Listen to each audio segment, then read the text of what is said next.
अंतर्गत जळगाव अंतर्गत जे सकाळ कनिष्का ग्रुप आहे, रिलीफ फंडामार्फत, सकाळ रिलीफ फंडामार्फत कनिष्का ग्रुप, हे जे शेखर निंबाळकर सर आहेत, त्यांची आमची ऑनलाईन मिटिंग झाली आणि त्यानंतर त्यांनी पुणतांब्यासाठी या डेरा नाल्यासाठी एक महत्त्वाचं म्हणजे अशक्यप्राय गोष्ट, कारण शेतकरी कधी जमा होत नाही, परंतु त्यांनी मोठ्या एक म्हणजे आता त्यांची मिटिंग फक्त 3-4 दिवसच झाले, त्यांनी लगेच आम्हाला इथं पोकलँड उपलब्ध करून दिला आणि सकाळ रिलीफ फंडामार्फत त्यांनी त्यातले निम्मे पैसे द्यायचे त्यांनी कबूल केलं. आमचे शेतकरी बांधव तयार झाले, त्यांनीसुद्धा डिझेल टाकून या ठिकाणी आता मशीनचा आज प्रारंभ करीत आहोत.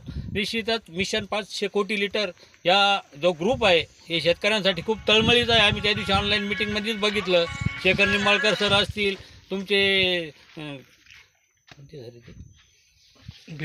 भिला पाटील सर असतील, त्यांनी खूप वेळ दिला. एक मंत्रालयातले अधिकारी, त्यांचं नाव आता मला काही आठवत नाही, त्यांनीसुद्धा खूप वेळ दिला. 1 तासभर मिटिंग चालली आणि त्यांनी अतिशय तत्परतेने या ठिकाणी आणि त्यांच्या अंतर्गत या पुणतांब्याच्या आसपासच्या ज्या 5 गावांमध्ये सुद्धा मोठं काम करण्याचा त्यांचा मानस आहे. त्यांची आशा केंद्रामार्फत तिथं त्याची विनोद धनवटे यांच्याशी त्यांची जवळीक झाली, भिला पाटील सरांशी, आणि त्यांनी हे सगळं घडून आणलं. त्याबद्दल आमच्या सर्व पुणतांब्याचे जे दुष्काळग्रस्त शेतकरी आहे त्यांच्या वतीने